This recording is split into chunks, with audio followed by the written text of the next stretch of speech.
right, all right, all right.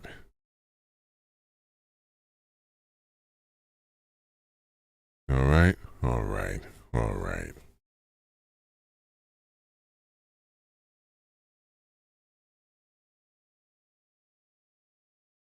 Mm-hmm.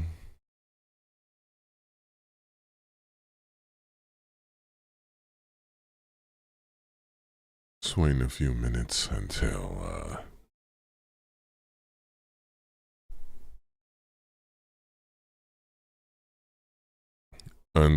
everything is all sorted out. After everything's all sorted out, what am I talking about? Actually, just waiting a few minutes to see if anybody shows up. Even if they don't, I will continue on after a few minutes. Just want to give people some time to roll in, roll in, roll in. Roll in today.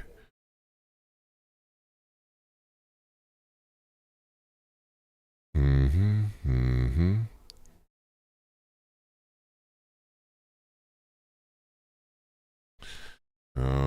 Let's see if everything's right here. Right here. Okay, cool. I'm also waiting for others on Facebook. In a minute or two, if nobody comes, I will begin Chapter 2 of One Nation Under Blackmail. Chapter 2. Booze and Blackmail. The two most infamous B's that go together. Booze and blackmail.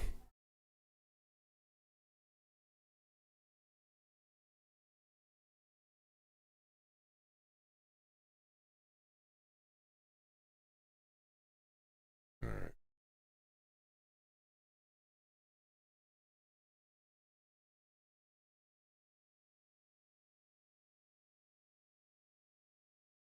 All right, all right, all right.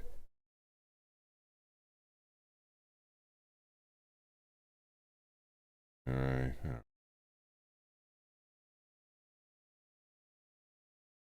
One more minute, one more minute, one more minute. For those who are here, if you are here, much appreciated.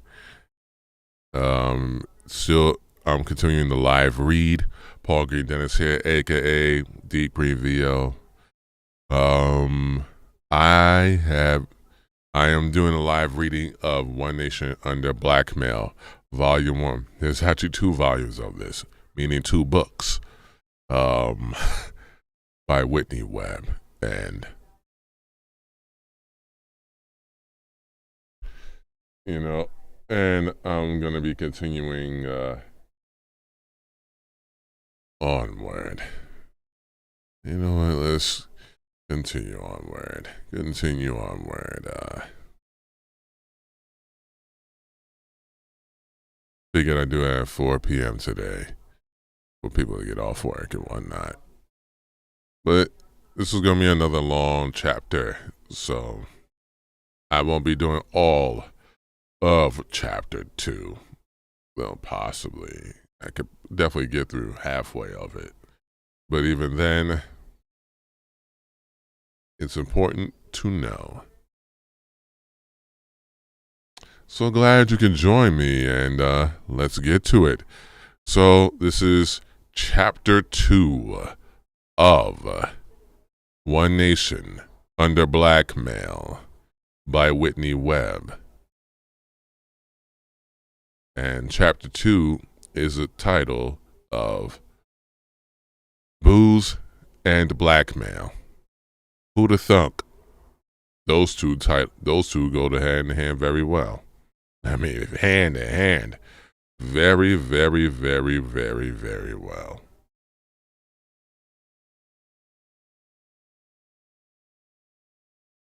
Hold on. We'll make sure. Okay. Okay. I got no emails. Good. All right.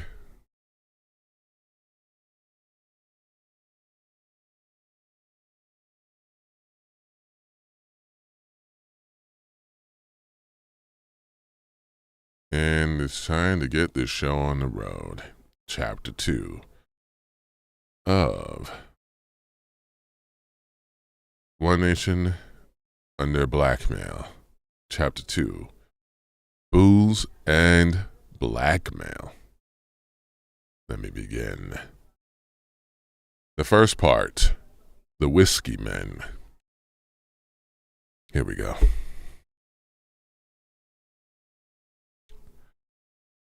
Per his own account, Samuel Bronfman had never planned to become one of North America's top liquor magnates, having previously aspired to a career in law.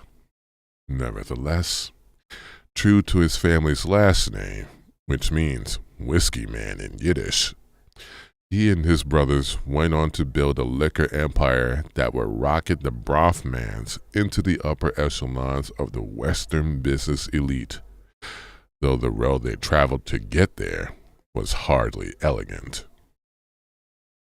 While the Bronfmans are now remembered as scions of Canada's upper class, this was certainly not the case when Samuel's parents, Mindel and Yechiel Bronfman, brought the family to Canada from Bessarabia, now part of modern-day Moldova and Ukraine, in 1889. They had left as part of a wave of Jewish immigrants fleeing the anti-Semitic pogroms of Tsarist Russia, leaving behind a somewhat profitable tobacco farming business. In Bessarabia, they had been relatively well off and had emigrated to Canada, along with two of their servants and their personal rabbi. Hold on.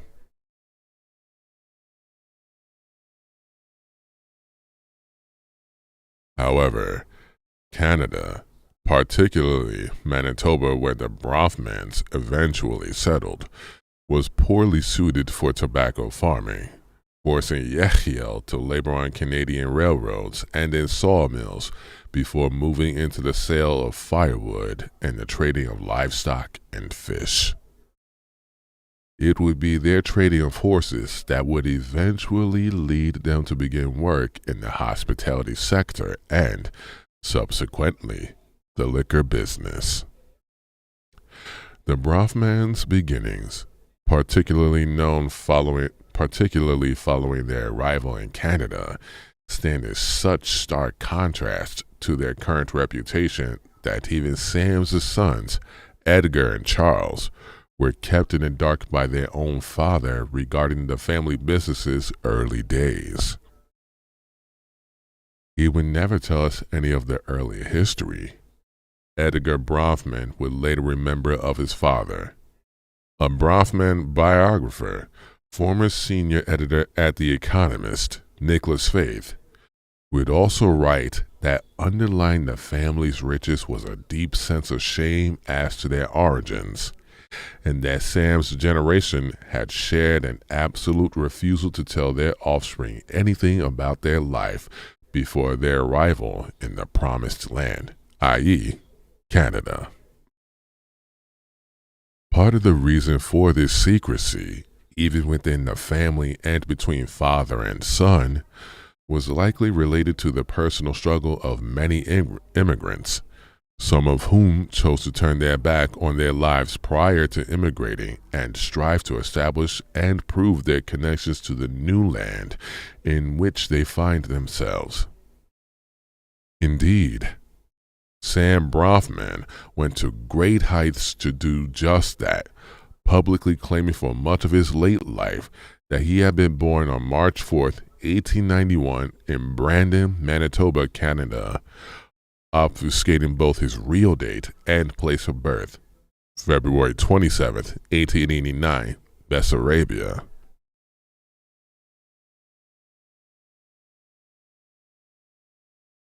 Michael Maris, one of Bronfman's more sympathetic biographers, would write that Sam Bronfman never truly abandoned his enthusiastic identification with the country in which his career began, and his attempts to obfuscate his place of birth is perhaps the most significant indication of his obsession with the respectability he associated with Canadian citizenship.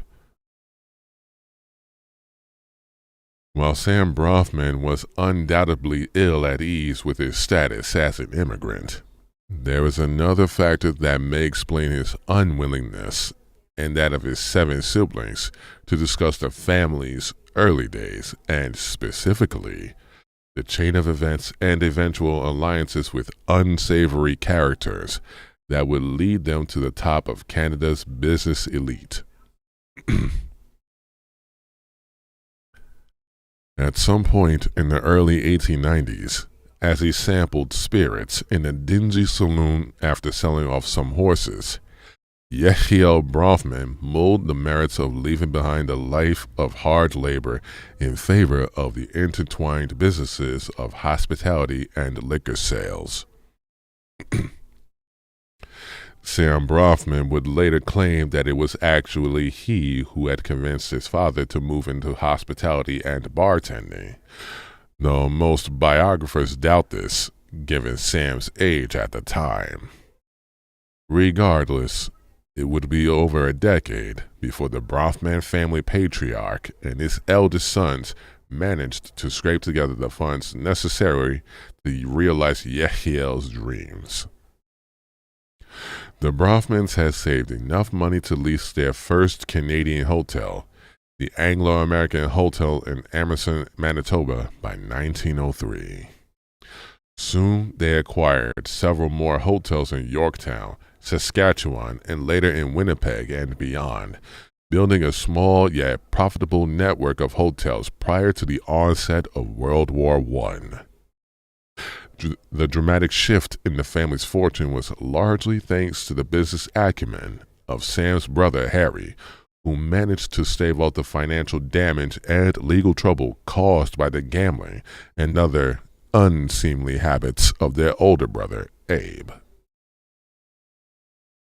Sam Bronfman formally joined the new family business in 1907, though he would later regale some of his biographers with tales of how he had been the original dynamo between the family's success in hospitality, despite considerable evidence to the contrary. What is notable, however, is the fact that not long after Sam formally became involved in hotel management, the family's hotels were targeted by a series of unfortunate accusations, including when they went to renew their liquor license in Yorktown in 1908.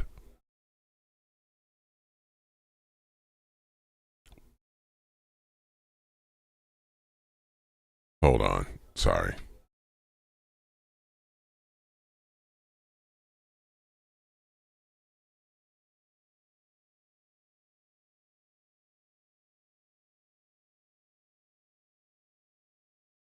All right, good. Just had to check something, sorry. Locals had alleged that the Bronfmans were guilty of violating local liquor laws and condoning illegal gambling in their inns. The latter is particularly likely given the well-known gambling habits of Abe Bronfman, which were known to have threatened the family business on more than one occasion. The same year that Sam joined the family's hotel business, the organization that would eventually bring Prohibition to Canada also emerged, the Social and Moral Reform Council. A joining of the leadership of various Protestant churches, the Women's Christian Temperance Union, the Royal Templars of Temperance, and other like-minded groups, the Social and Moral Reform Council was born out of a far-reaching Protestant religious movement of the period. Oh, I agree. And I'm cold reading this for me personally, so I want to do it out loud for everybody. But I do agree. Sorry. Let me start that again. A joining of the leadership of various Protestant churches, the Women's Christian Temperance Union, the Royal Templars of Temperance, and other like-minded groups, The Social and Moral Reform Council was born out of a far-reaching Protestant religious movement of the period, known as the Social Gospel Movement, that sought to fight social evils, particularly those caused or exacerbated by rapid urbanization and industrialization. For groups like the Social and Moral Reform Council, liquor quickly became a main target. The council and its allies managed to successfully appeal to many Canadians, both those who shared and lacked their religious zeal, as bars and saloons were often disliked for other reasons aside from their moral depravity, such as their often far-reaching stenches and the fact that around a third of criminal prosecutions at the time were related to drunkenness. Though the temperance movement in Canada deeply divided its population, it got the boost it needed to become common policy with the onset of the First World War. In Canada, Prohibition was initially a provincial matter, with a handful of provinces having enacted Prohibition laws prior to the war. Yet, once the curtain of war had fallen, many Canadians came to believe that banning the sale, trade, and manufacture of alcohol would aid the war effort. As a result, most Canadian provinces enacted some sort of alcohol ban prior to Canada's short-lived federal ban, enacted near the end of the war in 1918 and expiring a year after hostilities ended. The impact of Prohibition on Canada's liquor industry was substantial and felt long after it was repealed, with 75% of its breweries having closed by 1928. However, Prohibition was conveniently fortuitous for some, the Bronfmans chief among them. Much appreciated, and thank you, Laura Lee. Given the provincial nature of Prohibition in Canada, prior to its brief stint as a federal policy, the differences between the temperance laws of various provinces provided numerous loopholes that the Bronfmans were able to exploit to great effect. So successful were the Bronfmans at aptly working in the gray area of the varied and often temporary gaps between provincial laws that author Peter Newman remarked in his biography of the Bronfmans, Bronfman Dynasty, the Rothschilds of the New World. Sometimes it almost seemed that the American Congress and the Canadian federal and provincial legislatures must have secretly held a grand conclave to decide one issue: how they could draft anti-liquor laws and regulations that would help maximize the Bronfman brothers' bootlegging profits. In one example, during World War I, the three eldest Bronfman brothers, Abe, Harry, and Sam, exploited the fact that Manitoba and Ontario, while prohibiting the sale of liquor within the province, allowed alcohol to be imported. The brothers set up several mail-order liquor businesses throughout these two provinces and profited handsomely. That is, until the ban on interprovincial trading would go into effect in 1918 with federal prohibition. However, federal prohibition also came with a loophole, which allowed alcohol to be sold for medicinal purposes. This prompted Harry Bronfman to create a wholesale drug company that permitted him to import alcohol in bulk and provide it to area pharmacies. Wow. He placed his offices next door to one of the family's ritzier hotels, the Balmoral, and its business model involved offering doctors a bonus for each liquor prescription they wrote if that prescription was fulfilled by a pharmacy whose liquor was furnished by the Bronfmans. Wow. Canadian writer Mordecai Richler would later allege that the initial license for Harry's new enterprise, named the Canada Pure Drug Company, was acquired by a well-placed bribe to a prominent politician. Other family biographers, like Michael Maris, called the firm a thinly disguised liquor outlet that soon pumped more whiskey into retail drugstores than any other wholesaler in Saskatchewan. The company also benefited from the corruption of the province's liquor commission, which allowed a percentage of the liquor it seized to be sold back to Harry Bronfman, who then resold it at an exorbitantly marked up price. That doesn't sound all too familiar. Subsequent government investigators that were part of a royal commission will further allege that the Bronfman family drug company was never engaged in the drug business, but confined its activities to the sale of alcohol in the western provinces, adding that the company imported hundreds of thousands of gallons of alcohol from the United States. Of the Bronfman brothers, it had been Sam who was sent to travel across Canada and the United States, which allowed him to build a vast network that included numerous American and Canadian distilleries and bootleggers. This network would, in a few years, prove essential to the Bronfmans, especially Sam, once Prohibition arrived in Canada's southern neighbor, the United States. The next part of Chapter 2. The Many Friends of Mr. Sam.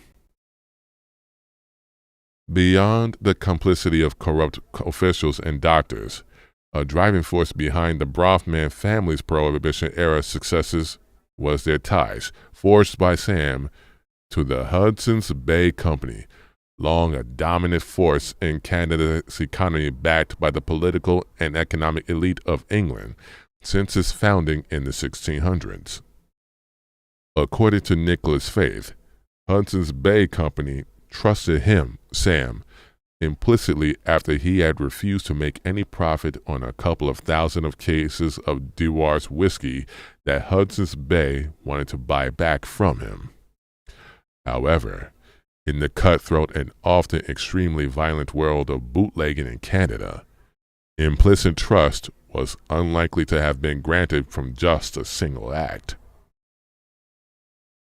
More likely was the fact that Hudson's Bay Company had long been the dominant force in Canada's liquor industry and had every intention of continuing to operate its liquor business during Prohibition.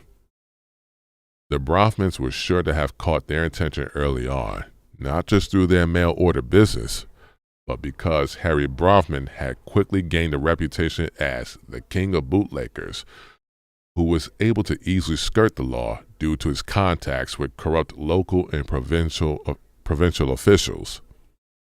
His brother Sam sought to focus the entire family business on liquor early in the Prohibition, which would have made him a critical contact for any business seeking to clandestinely deal with the Bronfmans' sale of spirits during this period.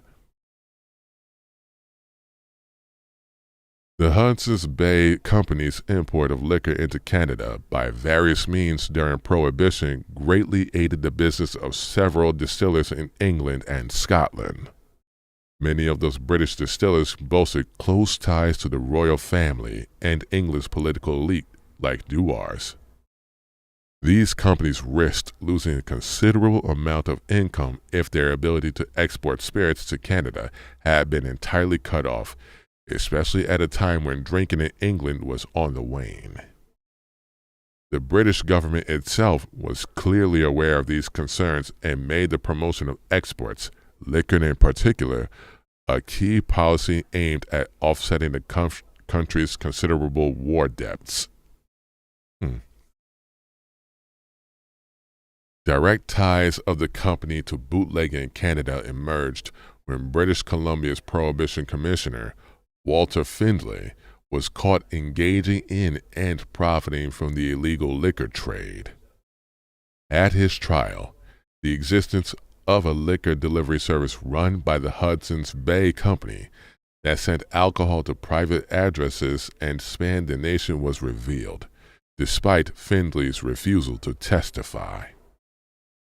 Whatever the real story was behind the ties that were forged between Sam Bronfman and the Hudson's Bay Company, the dominant distillers of England and Scotland that held great sway over the company's liquor subsidiary would be critical to Bronfman's success during and after Prohibition, and he to theirs. Soon after the conclusion of Canadian Prohibition went into effect in the United States in January 1920. The Bronfmans, now largely under Sam's leadership, continued to import American liquor at incredible quantities, but at a much cheaper rate given that the new law made it essentially worthless in its country of origin. That imported liquor was then mixed with raw alcohol and water. This degradation allowed the Bronfmans to ship a much larger quantity of the liquor than they had purchased back into the United States. Such was the story of the Bronfman family's initial entry into the distilling business. As stock from the American distilleries began to run out in 1923, the Bronfmans built a distillery near Montreal. They named their newest venture Distillers Corporation Limited, the same name as a then unrelated and significantly more prestigious Scottish company that included the top 5 whiskey and gin producers in the British Isles. The name the Bronfmans had chosen was no coincidence, as the audacious name Sam had chosen for the family's first distillery succeeded in attracting the near immediate attention of the Scottish firm. The Bronfman family subsequently formed a joint venture with the elite of Scotland's and English liquor industry, thereby uniting the two companies that shared the name Distillers Corporation Limited. Their union also allowed the Bronfmans to secure the exclusive rights to import many of the top brands from across the pond. Roughly a decade later, in the 1930s, Samuel Bronfman purchased and built a number of distilleries in Scotland, further deepening his ties to the liquor barons of the Old World. The ability of the Bronfmans to secure this deal at the time likely owed to Sam's pre-existing ties to the Hudson's Bay Company, which had previously imported many of the brands united under the British Distillers Company Limited. Another potential factor was the chance meeting between one of Bronfman's middlemen, Louis Rosenstiel, and Winston Churchill in 1922. A year later, Bronfman traveled to Kentucky, where Rosenstiel was based at the time, and purchased an ailing distillery, the components of which were then shipped north and used to create the Bronfman's first distillery.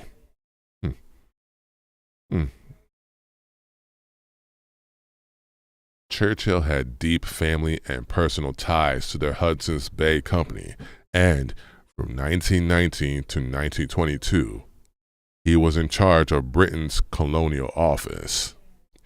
In this capacity, Churchill refused to use British authority or influence to interfere with the liquor trade in any British colony, including in British-dominated Rum Row, where the Bronfmans were also active.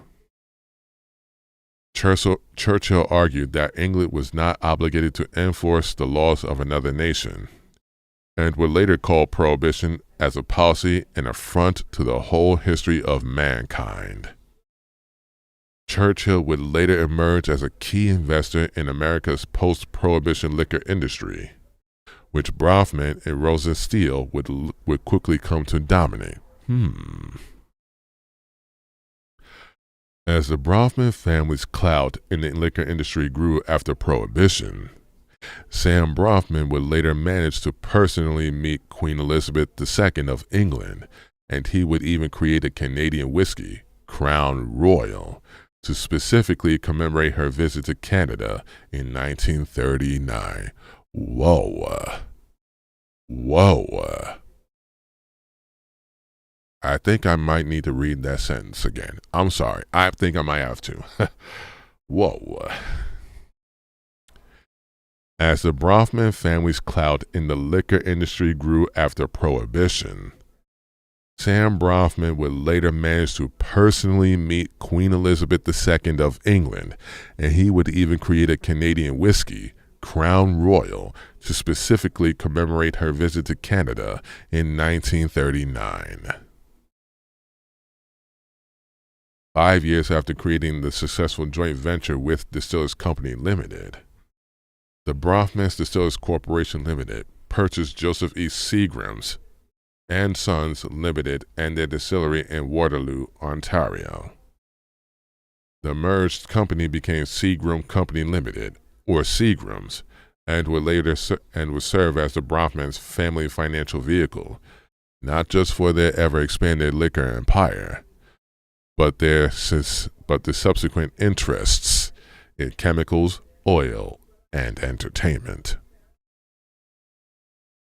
Though his British and Scottish connections were important to his and Seagram's success, Sam Bronfman's rise as a global liquor baron also depended significantly on the ties he had forged, often through his middlemen, with more unsavory actors, namely key figures in North American organized crime.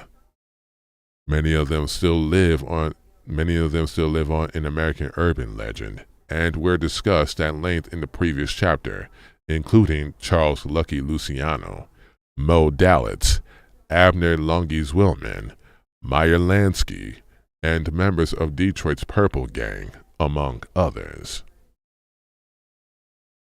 Much of the Bronfman's early involvement in bootlegging took place across the Saskatchewan-North Dakota border in Boozoriums, where their liquor could be purchased in Canada and then moved to their final destination in the United States.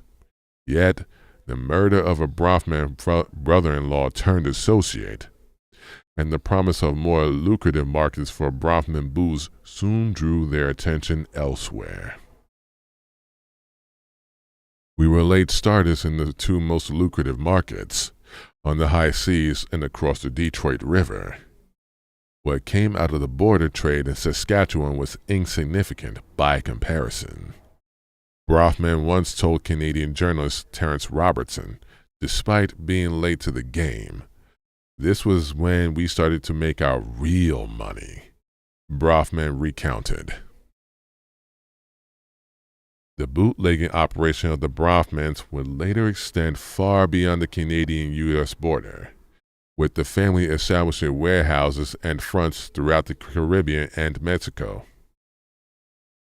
They were encircling their main market, the United States, like prey. Of course, with great profit came great risk, and though they avoided major legal trouble for their ties to bootlegging operations during American Prohibition, it caught up with them soon after. In 1934, the Bronfman brothers were charged with conspiracy to violate the statutes of a friendly country and for evading taxes on liquor that they had exported out of Canada. Soon after the charges were announced, Sam Bronfman allegedly ordered the destruction of thousands of documents aimed at shielding their early operations from inquisitorial eyes, and Bronfman-owned companies tied to smuggling and their assets would mysteriously vanish. As a result, the case against the Bronfmans ran into an insurmountable roadblock. I had to check something. Sorry.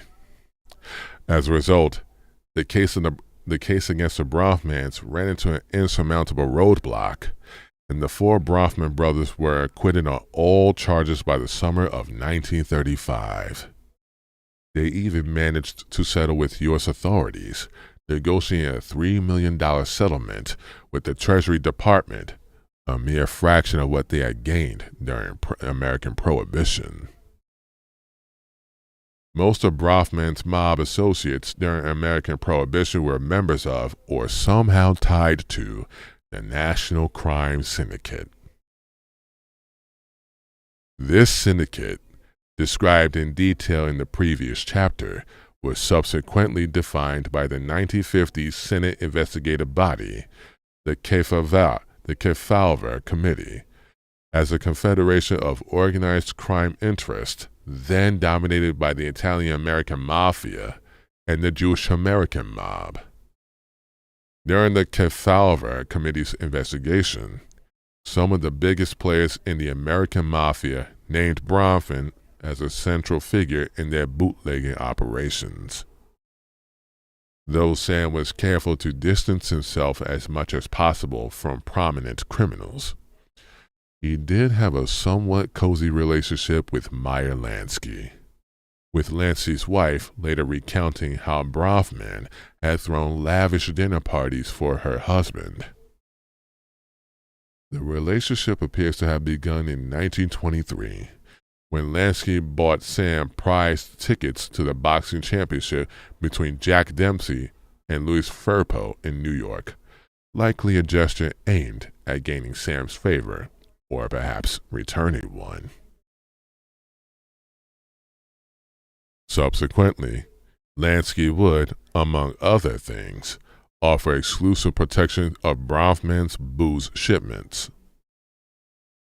In his old age, Lansky, apparently bitter that Bronfman had managed to launder his post-Prohibition reputation into that of an upstanding member of North American aristocracy, would remark, "Why is Lansky a gangster and not the Bronfman and Rosenstiel families?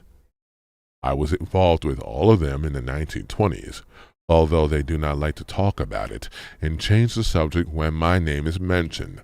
That sounds familiar in other facets of what's going on.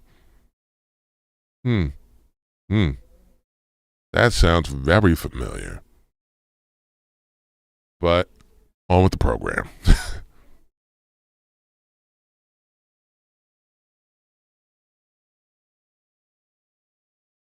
Hello there, hello.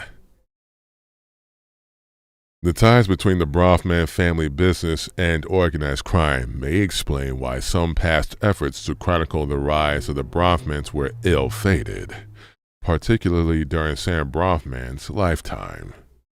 The first person who attempted to write a biography of Samuel Bronfman, Terence Robertson, had traveled to New York to investigate Bronfman and the then sprawling corporate empire of Seagrams. While in New York, he had allegedly concluded the book, but had telephoned a journalist colleague back in Canada, distraught. In that phone call, Robertson claimed to have found out things about Sam they didn't want me to write about. Robertson would call a second colleague, stressing that his life had been threatened and we would know who was doing the threatening, but that he would do the job himself.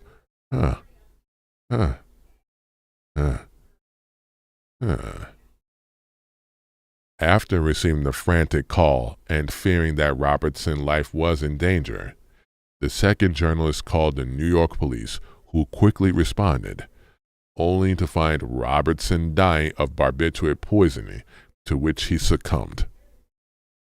No problem. Thank you for hanging out and doing this, and let me do this. Wow. That sounds awfully familiar.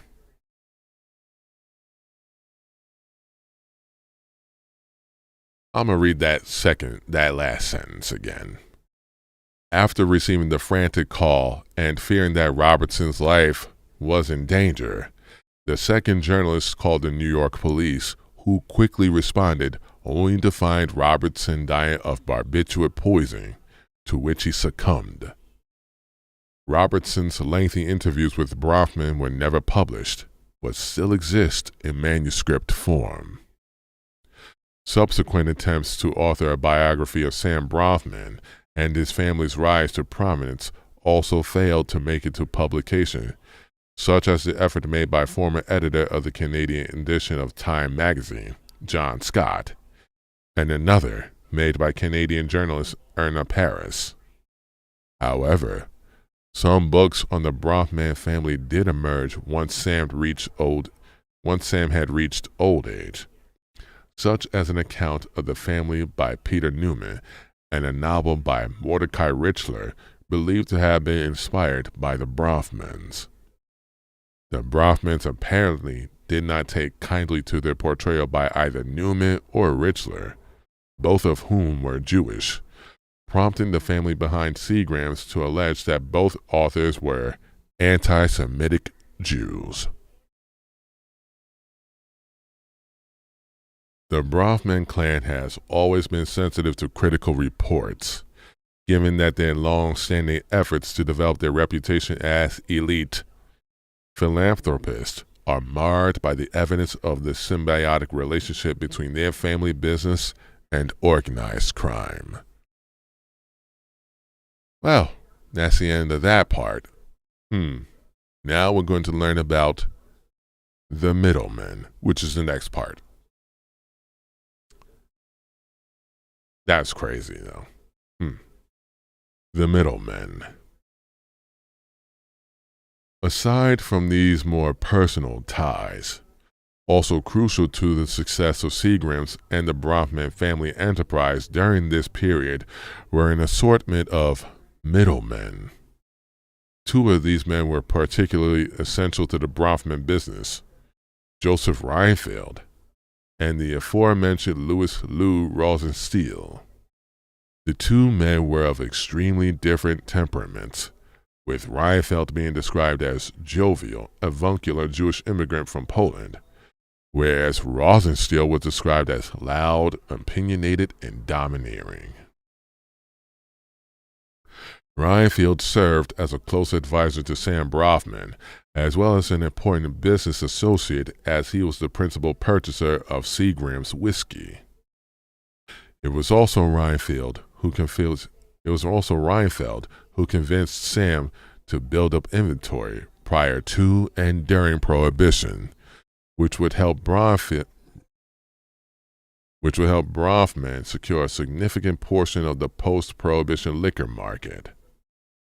He also managed much of the in-person dealings with crime-linked individuals on Bronfman's behalf, which was key to Bronfman's winning strategy to mitigate legal risks and prevent further damage to his social reputation. The end result saw Reinfeld buy large amounts of Seagram's liquor, mainly at Rum Row, while ensuring that the Bronfmans did not have to directly deal with their final crime-linked customers. However, in at least one instance, Reinfeld actually brought Sam Bronfman and his family business into close contact with a notorious mobster. By 1923, the Reinfeld syndicate was half owned by Longis Willman. He was mentioned in Chapter 1. Who Reinfeld had sent. The Bronfmans of Montreal.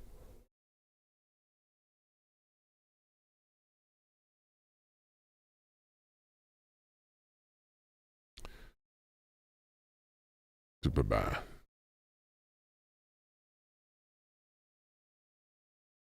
Let me go back to the previous sentence. By 1923, the Reinfeld syndicate was half owned by Longis Willman, who Reinfeld sent to negotiate directly with Sam Bronfman. Bronfman was reportedly very impressed with Zwillman, then in his early 20s, calling him well-behaved and studious-looking, adding that you'd never guess he was a starker. Reinfeld's operation during Prohibition was massive and massively profitable for Bronfman. Government investigators later revealed that Reinfeld had imported nearly 40% of all the illicit alcohol consumed in the United States during Prohibition.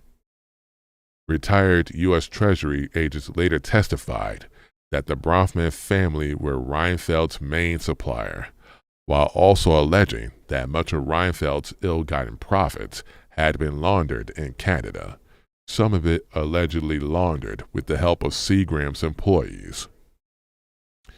The use of Canadian institutions as laundries for Reinfeld is not only plausible, but likely, given the intimate involvement of the Royal Bank of Canada in Rum Row, the same place where Reinfeld had received his shipments of Bronfman liquor.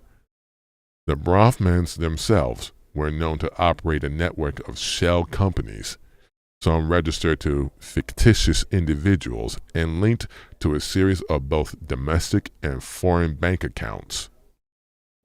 This network facilitated the family's own elaborate money laundering operations, according to Canadian historian Stephen Schneider.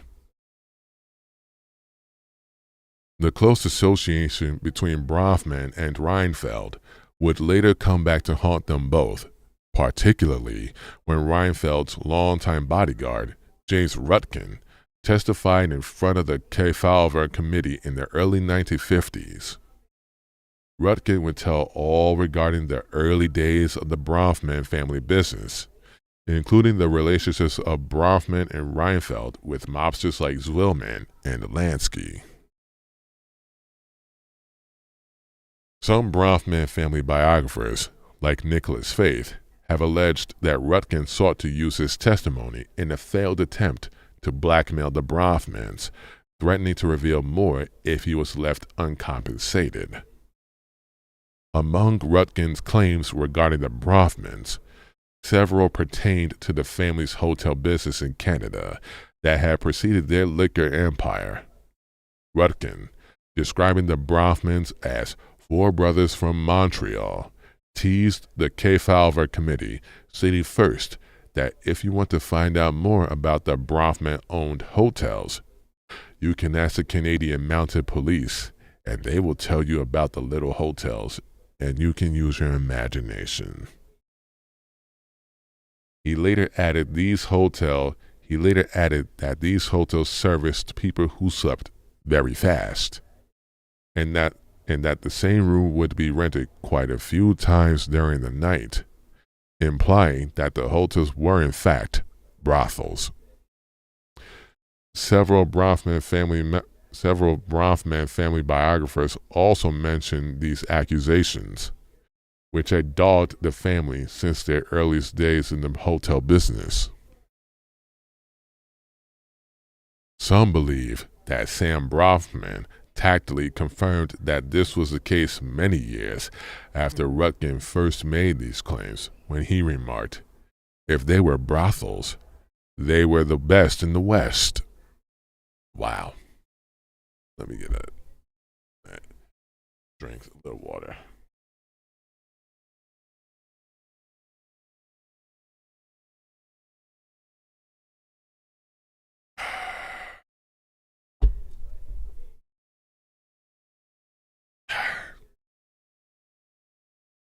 Nevertheless, in the early 1950s, at the time of the Kefauver hearings, the Bronfmans alleged that Rutkin's claims were absurd, and they had declined to pony up any of the hush money that Rutkin was rumored to have been seeking. Yet, despite their best efforts, Rutkin's testimony, which received considerable publicity due to the televised broadcast of the hearings, created a whirlwind of rumors that refused to be snuffed out for some time, at least until Rutkin turned up dead, having allegedly slit his own throat with a borrowed razor in 1956. Louis Rosenstiel, the other most prominent of Sam Bronfman's Prohibition-era middlemen, saw his relationship with the Seagram's chairman take a completely different trajectory than that of Bronfman and Reinfeld. As Prohibition neared its end, Rosenstiel and Bronfman would later, excuse me, as Prohibition neared its end, Rosenstiel and Bronfman would grow into bitter rivals, despite continuing to share many of the same contacts in the North America's criminal underworld. That is that part about the middlemen of Reinfeld and Rosenstiel. Now, get to the part about the chairman. While Sam Bronfman struggled with his would-be biographers, no biography was ever written of his one-time middleman and later chief rival, Louis Rosenstiel. Of those books and other writings that do touch on Rosenstiel's history and demeanor, few are favorable. For instance, a 1959 piece in Esquire offers one of the more favorable accounts, calling Rosenstiel intelligent, articulate, and extraordinarily aggressive, adding that he often slopes in his chair, plays with his tongue as he speaks, and utters his strong opinions with a growl, expressing dislike and contempt for anyone who might disagree. Others, like Bronfman's biographer Nicholas Faith, describe Rosenstiel as loud, opinionated, and domineering, a hulking figure who favored amber-tinted glasses, which he rarely removed, and large cigars to go with his status as one of the wealthiest men alive. The New York Times obituary for Rosenstiel uses similar terms, referring to the liquor baron known to many simply as the chairman, as having been a domineering man with a quick temper. Official accounts of Rosenstiel's past and how he built his company Shenley into a more... Official accounts of Rosenstiel's past and how he built his company Shenley into a corporate behemoth seem oddly sanitized, not unlike the official accounts of the Bronfman family's early days that declined to mention the darker side of their business model that was particularly important to their activities prior to the repeal of American Prohibition. Born in 1891 in Cincinnati, Ohio, Rosenstiel, thanks to an unfortunate injury during a football match in his teenage years, dropped out of high school and went to work for his uncle at the Susquehannock Distilling Company in Milton, Kentucky in 1907. Rosenstiel worked on largely menial tasks at the facility, including as a pin hooker, rolling barrels in warehouses, and as a belt splicer. His fortunes shifted dramatically from those humble beginnings during the era of American Prohibition, with little being known of his life during the period, aside from his allegedly leaving the tedious task of his uncle's distillery behind to become a whiskey broker. According to official accounts, Rosenstiel turned to selling shoes and bonds once Prohibition set in, with his prior line of work in the distilling and the sale of spirits drying up.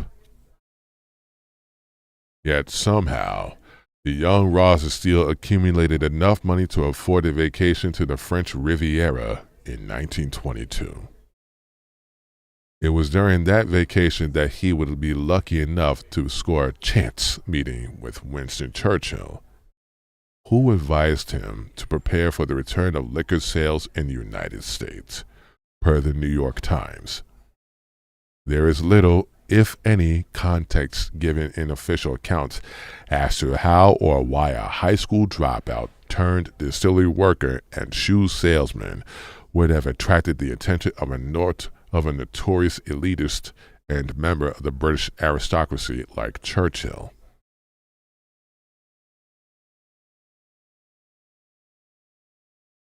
No problems.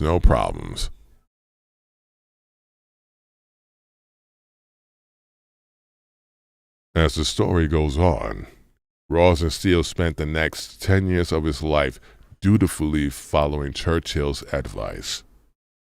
He somehow convinced one of the most powerful banks on Wall Street, Lehman Brothers, to offer him a massive loan to finance his acquisition of closed distilleries and to accumulate aged whiskey inventories for the yet-to-materialize date of repeal.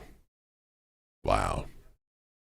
Again, no official explanation is offered as to how an elite banking institution like Lehman Brothers would grant someone with Rosenstiel's background such a large amount of capital based merely on advice he had received from a British politician, suggesting there is more to the story. What'd you think? Returning to the official narrative of Rosenstiel's rise, we are told that Rosenstiel then incorporated Schenley Distilleries Company in the wake of repeal in 1933.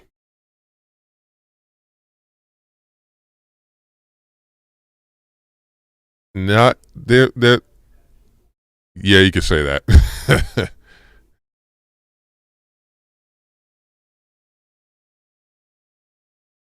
I'll repeat that last sentence just to get back on track. Returning to the official narrative of Rosenstiel's rise, we are told that Rosenstiel then incorporated Schenley Distillers Company in the wake of repeal in 1933.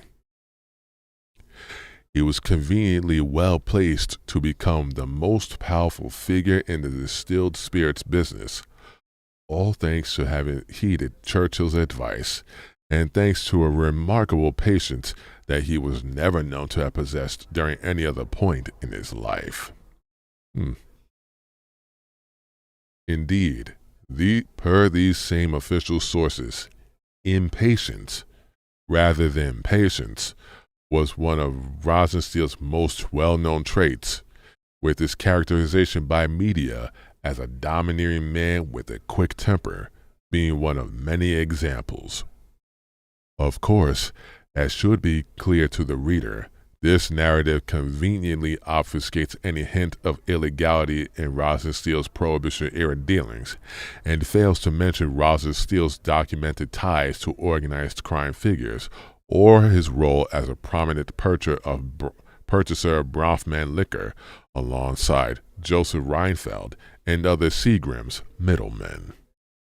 Years later, James P. Kelly, chief investigator for the Interstate and Foreign Commerce Committee of the New York House of Representatives, testified under oath that Rosenstiel had been part of an underworld consortium that bought Bronfman liquor and sold it throughout the United States during Prohibition. Key figures in this consortium, aside from Rosenstiel, included Meyer Lansky, as well as Joe Fusco, an associate of Al Capone, and Joe Lindsay, a Boston-based criminal associated with Joe Kennedy's bootlegging operations. Kelly added that Rosenstiel was particularly close to Lansky, and it later emerged that they had owned points together in mob-operated businesses. He was also reportedly close to Frank Costello, who was said to have attended a business meeting alongside Rosenstiel to give the meeting's attendees a message that Rosenstiel was one of their people. One of Rosenstiel's ex-wives, Susan Kaufman, later told journalist Anthony Summers that, in Summers' words, living with Rosenstiel was to live with the command structure of organized crime. Kaufman's testimony to Summers includes numerous specific and very detailed allegations of the various meetings between her ex-husband and organized crime figures she witnessed during their marriage, including business meetings where Rosenstiel was given thousands and thousands and thousands of dollars in bundles of cash from Lansky. After Prohibition, Fusco and Lindsay took their operations into the legal and legitimate business world, just as Rosenstiel had done. They set up legitimate companies in Chicago and Boston, respectively, to market Schenley products. As a result, Rosenstiel maintained his links to the criminal underworld long after publicly transitioning from bootlegger to businessman. Frequent dinner guests at Rosenstiel's home in the years and decades after Prohibition included legendary figures of American organized crime, including Frank Costello, Sam Giancana, Santo Trafficante, and Meyer Lansky. Lansky was known to address Rosenstiel as Supreme Commander, a name that Roy Cohn, Rosenstiel's attorney and close friend, also used for the liquor baron. Wow.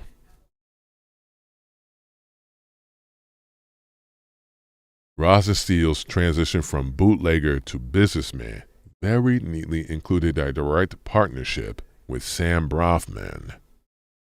In 1929, as the end of Prohibition neared, Sam Bronfman invested $585,000 in a Rosenstiel-owned distillery producing medicinal spirits, and had acquired a 20% stake in Rosenstiel's company. Per Sam, however, he concluded after visiting Rosenstiel's distillery that it was a piece of junk, and on the inside, it was even worse. And he was allegedly offended at the inferiority of his whiskey production method. It's unclear if this was the actual motive for their falling out, but regardless, their subsequent business and personal rivalries became legendary.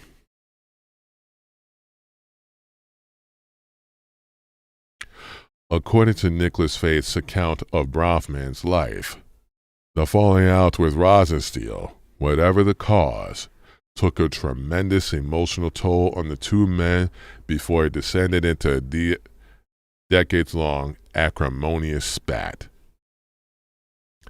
Faith asserts that Bronfman's failure to reach an agreement with Rosenstiel really hit him, where he came down with severe flu. Okay. Soon after calling off any possibility of a partnership. Despite being gravely ill, Bronfman told Rosenstiel that we have nothing to discuss when the latter had arrived to attempt to salvage a deal. Terence Robinson's manuscript, as cited by Faith, states that Rosenstiel all but wept as he begged for just a minute with my friend. Their feud would subsequently escalate to such an extent that it would transcend business competition, with a 1959 article in Esquire noted that neither man appears willing to sacrifice profit to do the other in the eye. Rosenstiel was known to refer to Bronfman and his business as unscrupulous alien competition, with alien in this instance meaning foreign, i.e., Canadian. Bronfman, for his part, was known to become angry rather quickly when Rosenstiel's name or business came up, saying he had no admiration for the man and would frequently refer to him as Rosenstiel, with Schlemiel meaning something along the lines of simpleton. Thank you, sir. Thank you.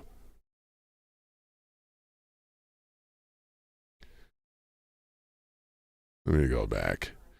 Bronfman, for his part, was known to become angry rather quickly when Rosenstiel's name or business came up, saying he had no admiration for the man and would frequently refer to him as Rosenstiel, with Schlemiel meaning something along the lines of simpleton or a born loser in Yiddish.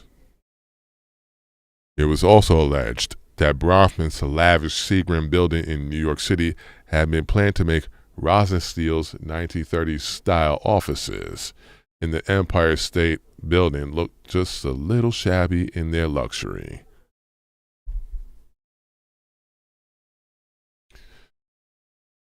Now we get to the king of bourbon and blackmail.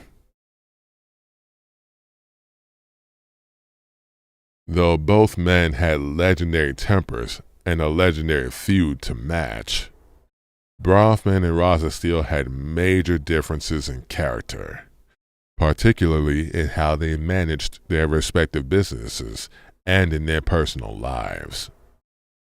One of these differences was the fact that Sam Bronfman did not share Rosenstiel's obsession with blackmail. Indeed, reports of Rosenstiel's behavior at his company's offices, as cited by Nicholas Faith, included Rosenstiel having placed bugging devices throughout his office. Per Faith, he would treat his employees like dirt, sacking them at a moment's notice, and then go to the toilet to leave them time to compromise themselves by taking in his absence. Those employees were compromised, as their conversations were recorded by the devices that Rosenstiel had strewn about the premises. Additional assertions made in court and under oath by one of Rosenstiel's ex-wives held that Rosenstiel had also placed microphones throughout his home in order to record conversations that took place at social events he hosted for the alleged purpose of obtaining potential blackmail against his guests. In addition, several sources reported to the 1971 New York State Legislative Committee on Crime that Rosenstiel's Manhattan home had been wired from roof to basement with hidden microphones so he could spy on visitors and staff. Good grief.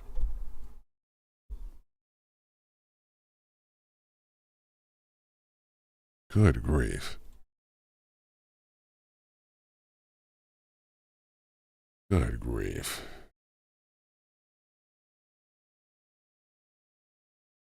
The system in Rosenstiel's home had been installed. Yeah, it is legit serious business. It is legit serious business. No joke. The system in Rosenstiel's home had been installed by Fred Otash, an infamous private detective who had used electronic means to spy on the Kennedy family, Marilyn Monroe, and others. Otash later said that Rosenstiel's home was rigged to tape conversations for hours on end. Otash had a penchant for blackmail himself, particularly sexual blackmail. He had once attempted to entrap John F. Kennedy using a call girl named Sue Young in the lead-up to the 1960 presidential election. The hell?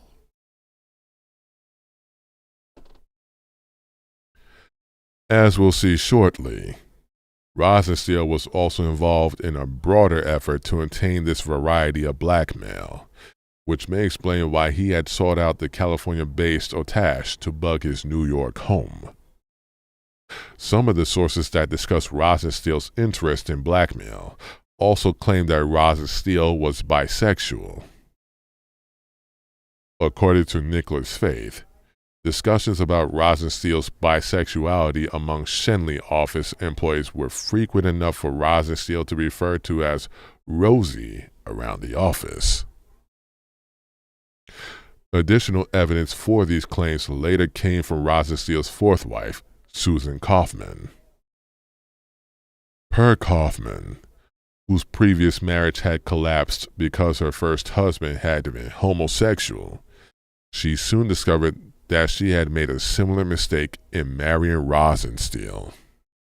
Rosenstiel was reportedly uninterested in having sex with his new wife, but went to great expense to have her dress up in clothes that made her look like a little girl. He would later be discovered in bed with one of his lawyers, Roy Cohn, and shrugged it off to his wife by asking for some more alone time. Shit.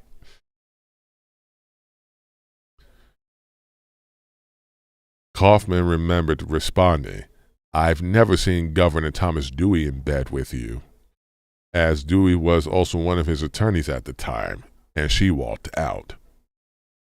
Wow. Kaufman remembered the young Cohn, who was best known for his infamous stint as Joe McCarthy's chief counsel among the height of the Red Scare, as flaunted his homosexuality whenever he was around Kaufman, openly caressing a former congressional associate in front of her and describing the homosexual antics of a close friend of his and Rosenstiel's, Cardinal Spellman, one of the most powerful figures in the Catholic Church in North America.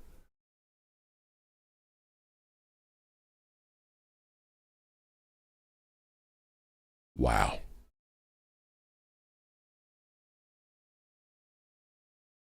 Cohn reportedly was so open with her because her first husband had been gay, and I must have understood because I'd stayed with him for 9 years, Kaufman later stated. In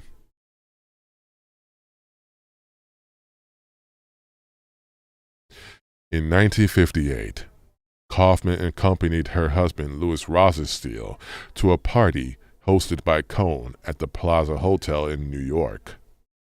Kaufman recalled entering through a side entrance and taking an elevator to the second or third floor. Her husband knew the way well enough that she had the impression he had been there before. The suite was one of the largest available at the hotel, and it was all done in light blue. Inside the suite were Cohn and another figure closely associated with both Cohn and Rosenstiel, FBI Director J. Edgar Hoover. To Kaufman's surprise, Hoover was wearing women's clothes and wig, with Cohn introducing him as Mary in a bout of barely concealed laughter.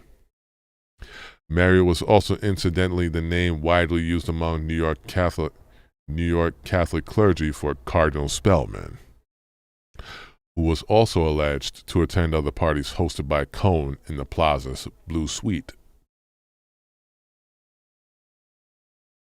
After being served a few drinks, Kaufman recalled seeing a couple of boys come in, young blonde boys, I'd say about 18 or 19, and then Roy Cohn makes the signal we should go into the bedroom. Sexual activities between the young blonde boys, Cohn and Hoover, ensued, with Kaufman declining to participate after being urged to do so by her then husband. The Rosenstiels then left, leaving the boys alone with Cohn and Hoover.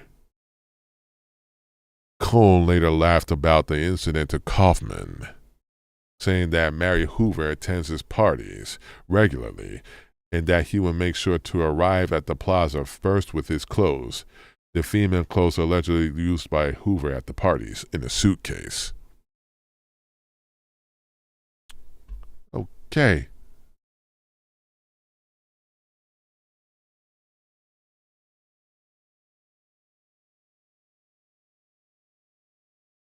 Wow. Wow. Per her testimony, Kaufman was repulsed by the whole affair, but ended up attending another of these parties at the plaza after Rosenstiel bribed her with an expensive pair of earrings from Harry Winston's. The events of that evening played out as they had the time before, but the Rosenstiels later quarreled, and she never attended any more Cohn-hosted parties at the Plaza Hotel. These allegations made by Kaufman resulted in considerable efforts to discredit her testimony, especially during the 1971 New York State Legislative Committee on Crime. Kaufman had agreed to serve as a witness for the state regarding her ex-husband's ties to organized crime figures. The very week that she was due to testify, Kaufman was hit with an attempted perjury charge that was regarded as unprecedented and bizarre by lawyers and outraged the committee's chairman and chief counsel. Kaufman still testified, but mostly behind closed doors, in executive session. Her testimony, several decades later, still remained sealed. Members of the committee believed at the time that the attempted perjury charges had been investigated by Louis Rosenstiel himself in order to prevent his wife from testifying, as he had previously used similar tactics to protect his corrupt dealings. This attempted perjury charge has since been used by some authors to discredit Kaufman's later testimony regarding her ex-husband and his associates. However, the former chief counsel of the crime committee, New York Judge Edward McLaughlin, and committee investigator William Gallinaro found Kaufman to be an exceptionally good witness. McLaughlin later told journalist and Hoover biographer Anthony Summers, I thought her absolutely truthful. The woman's power of recall was phenomenal. Everything she said was checked and double-checked, and everything that was checked turned out to be true.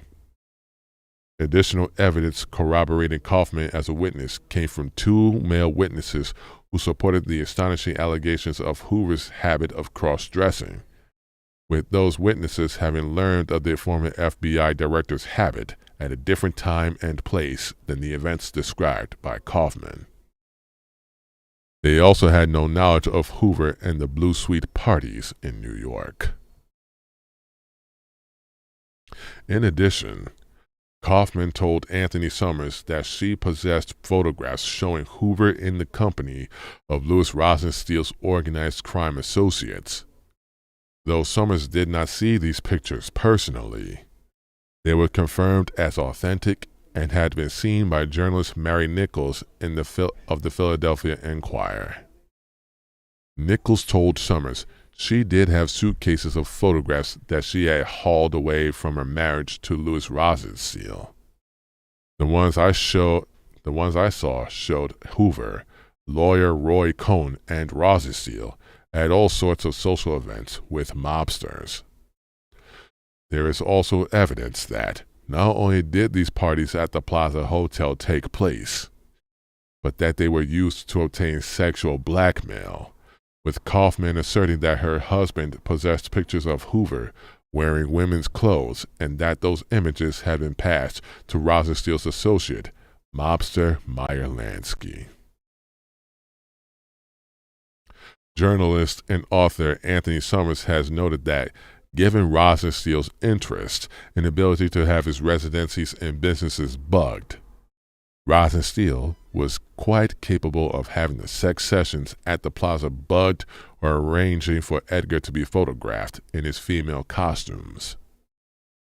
In addition, New York attorney John Klotz, tasked with investigating Roy Cohn for a case well after Kaufman's testimony, independently found evidence of the Blue Suite at the Plaza Hotel and its role in a sex extortion ring after combing through local government documents and information gathered by private detectives. It allegedly involved minors as well as young men aged 18 and older. Klotz later summarized his findings, telling journalist and author Burton Hirsch, Roy Cohn was providing protection. There were a bunch of pedophiles involved. Sounds very familiar. That's where Cohn got his power from. Blackmail. Further confirmation of Rosenstiel's and Cohn's activities in the Blue Suite, later determined to be Suite 233, comes from statements made by Cohn himself, the former NYPD detective and ex-head of the department's human trafficking and vice-related crimes division, James Rothstein.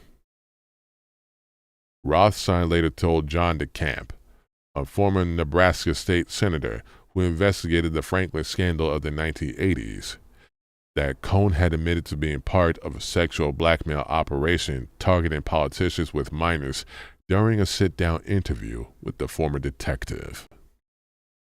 Rothstein told DeCamp the following about Cohn.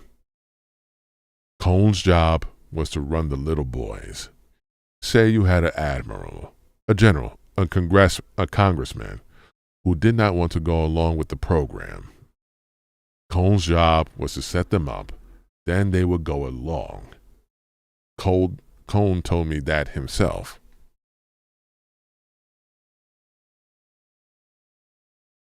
Rothstein later told Paul David Collins, a former journalist turned researcher, that Cohn had also identified the sexual blackmail operation as being part of the anti-communist crusade at the time. The fact that Cohn, per Rothstein's recollection,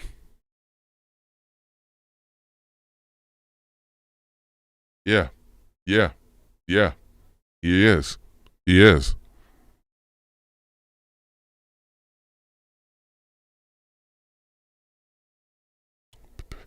Rothstein later told Paul David Collins, a former journalist turned researcher, that, I read that part, the fact that Cohn, per Rothstein's collection, stated that this sex blackmail ring was part of the anti-communist crusade, coupled with Hoover's involvement in these Blue Suite events, suggests that elements of the government, including Hoover's FBI, may have been connected at a much broader level to the operation in a way that transcended Hoover's own personal involvement. Rothstein confirmed his statements to both DeCamp and Collins in an interview with me that was conducted in early 2020. He additionally told me that Cohn had told him that his role in this ring had originally come about because he himself had been entrapped and blackmailed, leading Rothstein to feel some sort of sympathy for Cohn. For those that may find it hard to believe that such an operation would take place with the involvement of the FBI director, there are also other related allegations to consider, that American intelligence operatives in organized crime had competed and then collaborated to blackmail Hoover years before Kaufman witnessed these events at the Plaza Hotel beginning in 1958.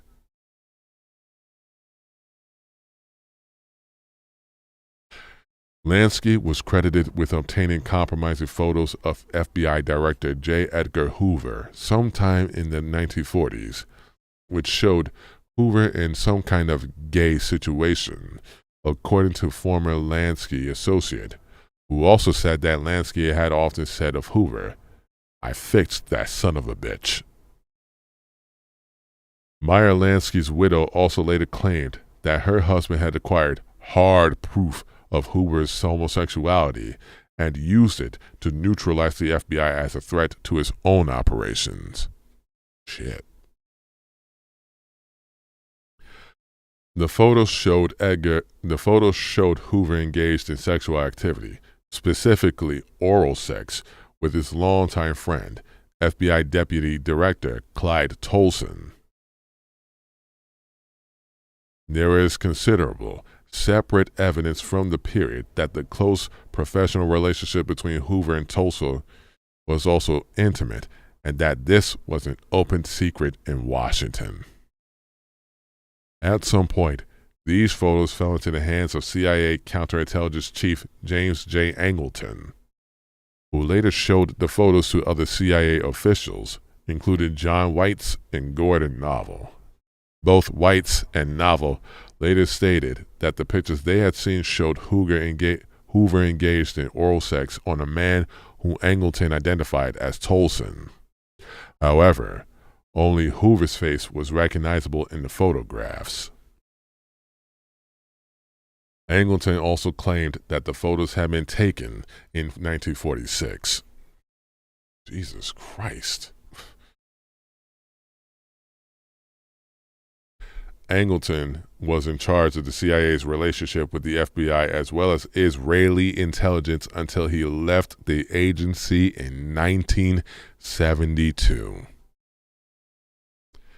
Angleton was also a CIA figure who had pushed for the agency to forge ties with Meyer Lansky, raising the possibility that Angleton couldn't have received the photo from Lansky.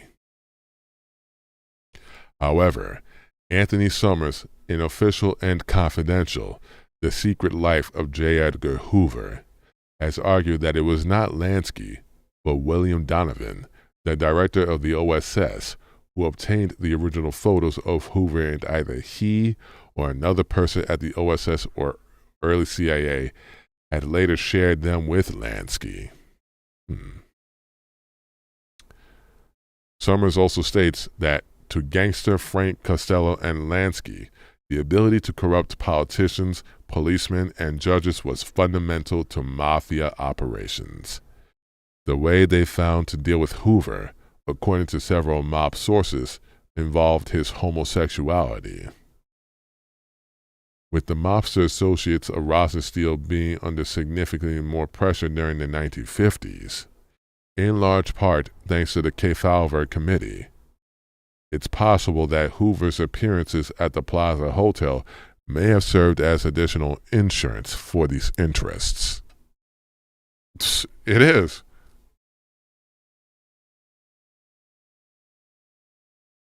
And you wonder why we're here.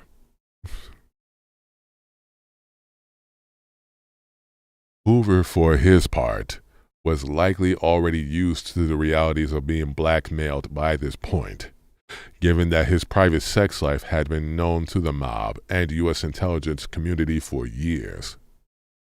He likely saw the opportunity to partake in the scheme as a means of amassing his own massive collection of blackmail. With thick dossiers on friend and foe alike, Hoover's office contained secret files on numerous powerful people in Washington and beyond, files he used to gain favors and protect his status as FBI director for as long as he wished. Even former OSS veterans like Richard Helms have made such claims, alleging that Hoover played a very skillful game, with knowledge of the sexual habits of prominent people. Further evidence for this comes from journalist and author Burton Hirsch, who alleges in his book, Bobby and J. Edgar, the historic face-off between the Kennedys and J. Edgar Hoover that transformed America, that Hoover had also been tied to Sherman Kaminsky, who helped run a sexual blackmail operation in New York that involved young male prostitutes. Kaminsky claimed to have been New York bred, but federal investigators later stated he was originally from Baltimore. Some reports claim Kaminsky had ties to Israel, having served in the Israel Defense Forces. The Ring, which was called the Chickens and the Bulls by the NYPD, targeted prominent men who were closeted homosexuals throughout the United States, many of them married with families.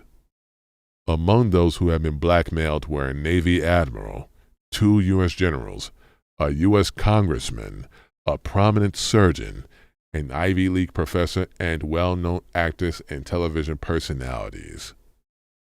That operation was busted and investigated in a 1966 extortion probe led by Manhattan District Attorney Frank Hogan, though the FBI quickly took over the investigation and photos showing Hoover and Kaminsky together soon disappeared from the case file. That is interesting.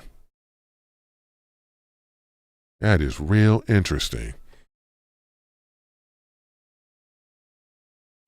Kaminsky successfully avoided arrest for 11 years, having disappeared from a New York courthouse undetected during his sentencing hearing.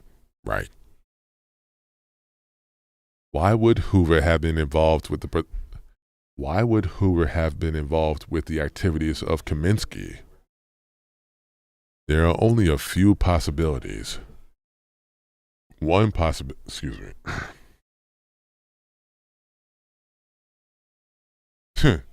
Literally, nothing changes. One possibility is that Hoover had been blackmailed by Kaminsky, though it's more likely that Kaminsky instead had ties to figures in organized crime that had already blackmailed Hoover long before. Another possibility is that Hoover was cozy to a second blackmail second sexual blackmail operation targeting closeted homosexual men because he sought to pad his own library of blackmail for personal and professional gain. What does seem clear is that Hoover was well aware of the power that an amassing blackmail afforded and was willing to indulge in taboo behavior at the Blue Suite because he was no longer concerned about being extorted or manipulated with sexual blackmail in ways that would end his career or destroy his public image. He had fallen in with the very crowd that had reportedly blackmailed him, later developing a symbiotic relationship with that same network. The most obvious and troubling symptom of this symbiosis was Hoover's reluctance to tackle organized crime as FBI director. Hoover repeatedly declined to use the Bureau to target organized crime networks, referring to organized crime as a local problem in which the FBI did not need to intervene for most of his nearly 50-year stint as a top law enforcement administrator in the country. Wow. According to congressional crime consultant Ralph Salerno, Hoover's apparent aversion to targeting organized crime networks, such as those in which Rosenstiel and Lansky figured prominently, allowed organized crime to grow very strong in economic and political terms, so that it became a much bigger threat to the well-being of this country than it would have been if it had been addressed much sooner. Ain't that the truth? Ain't that the truth?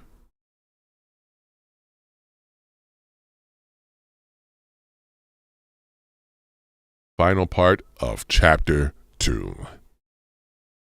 Booze and Blackmail, which is business as usual. Other aspects of Hoover's symbiotic relationship with these organized crime-tinged networks can also be seen in Hoover's ties to Rosenstiel and Rosenstiel's close associate Roy Cohn in the above-board world of legitimate business and politics. Most records place the beginning of Hoover's relationship with Rosenstiel as occurring in the 1950s, the same decade that Hoover was allegedly attending Rosenstiel's blackmail parties. Rosenstiel's FBI file, obtained by Anthony Summers.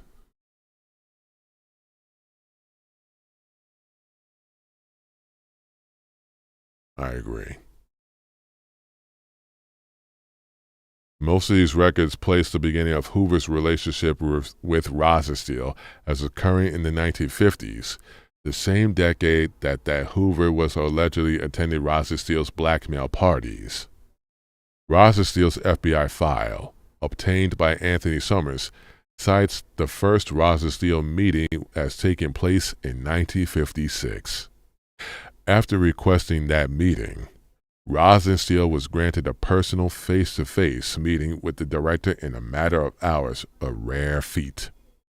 However, Summer notes that there is evidence that the two men had met much earlier, as Hoover was on record showing an unusual concern in the FBI's handling of Rosenstiel's criminal links as early as 1939. Oh yeah. The Blue Suite parties and blackmail may also explain the uncharacteristic ease with which a young Roy Cohn was able to meet with J. Edgar Hoover upon his arrival as a young man in Washington, D.C. in 1952, an event that has puzzled Cohn's biographers. Roy Cohn's account of how he was able to meet Hoover in person, deemed improbable by Cohn biographer Nicholas von Hoffman, involves Hoover calling Cohn after the latter had unsuccessfully sought to go through the normal channels to communicate with the FBI director. Cohn, only in his mid-20s, had been seeking Hoover's aid in gathering support for a controversial presentment, which alleged communist subversion among United Nations staff. Hoover, who is supposed to be talking to Cohn for the first time per official accounts, is alleged to have said, "Roy, are you trying to see me?" To that, Cohn claimed to have responded, "You're darn right I'm trying to see you. It's been rather difficult." Hoover then offered, "Whenever you want to see me, you just pick up the phone and ask for me, and you'll be able to see me." "Well, when can I see you?" Cohn had asked, with the director then saying, "Come on over." Per Cohn, he was then seated in front of Hoover within 10 minutes. Von Hoffman, who notes elsewhere in his Cohn biography that some of Cohn's unlikely stories do turn out to be true, notes that the story is improbable, in part, because the only tie he could find between Cohn and Hoover at the time was a connection to George Sokolsky, the director of the American Jewish League Against Communism.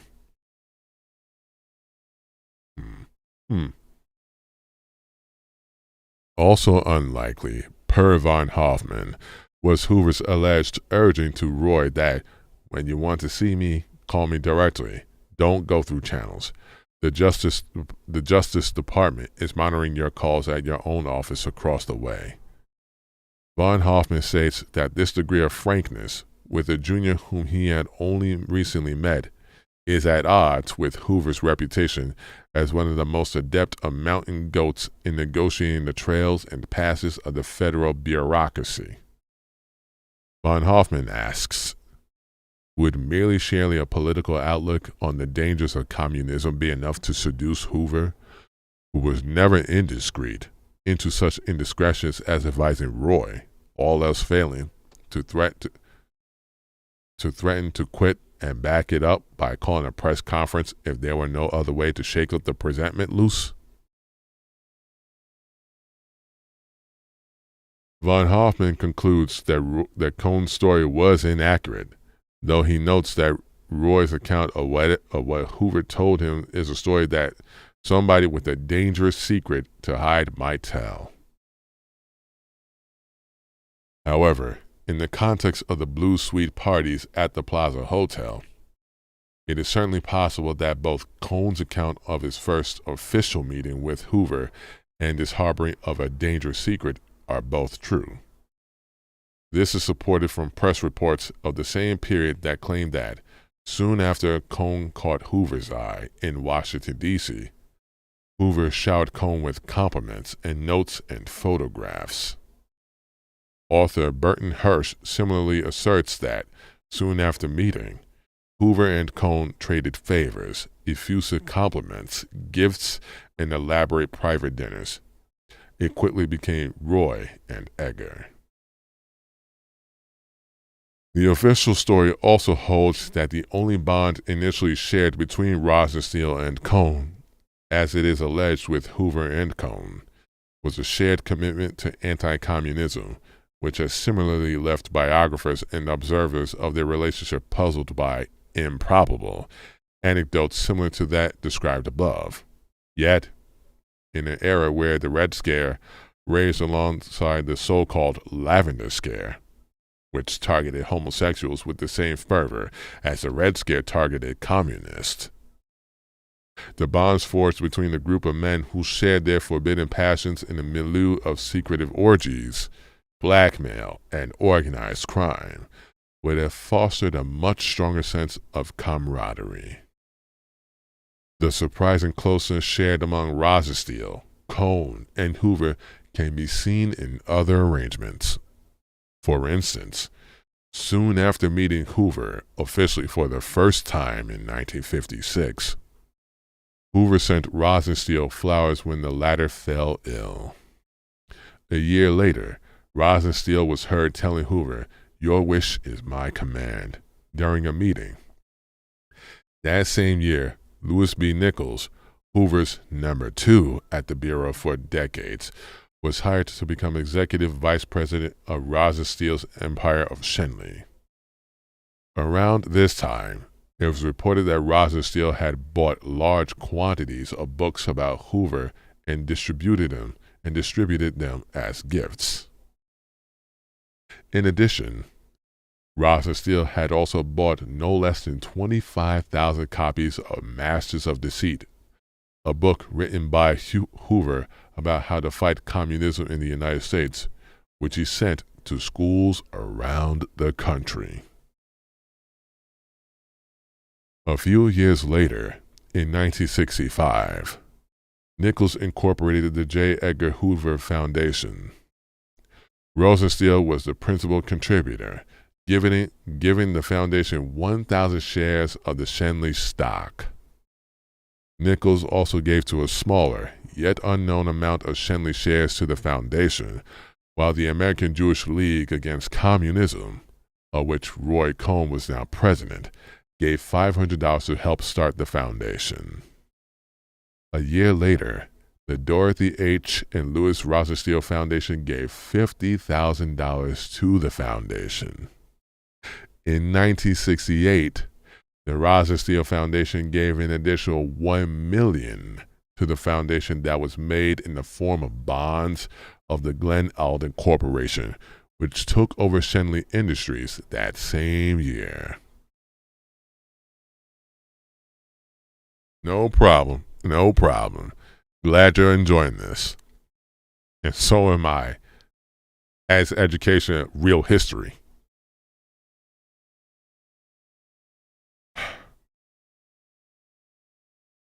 A 1969 report in the Washington Post later noted that nearly everyone directly associated with Nichols in the Hoover Foundation is or was connected with either the FBI or Schenley's. The report also noted that, despite lofty promises regarding the Foundation's activities, it spent hardly any money at the time the Washington Post's report was published in 1969, suggesting that something about the Foundation's activities during that period was odd. Around this same period, Rosenstiel began to retire, selling his controlling interest to Greene-Dennis in 1968 and resigning as chairman and CEO of Schenley. While it seemed that Cohn would serve as Rosenstiel's successor in matters of blackmail, it seems another man served as his successor in matters of business. Per Rosenstiel's New York Times obituary, around the time he sold his control of Schenley to Greene-Dennis and retired, he also sold his Manhattan townhouse, bugged for blackmail, to Israeli-American businessman Meshulam Riklis. Riklis was then an influential figure at Greene-Dennis, whose rise had been regarded with skepticism by Wall Street and the press. Indeed, Riklis had absorbed so many companies, including Greene-Dennis Schenley in 1972, into a rapid American corporation that he was forced to defend himself publicly, insisting that the fuel for his corporate takeovers involved no mystery money, no unnamed associates, no Swiss bank money.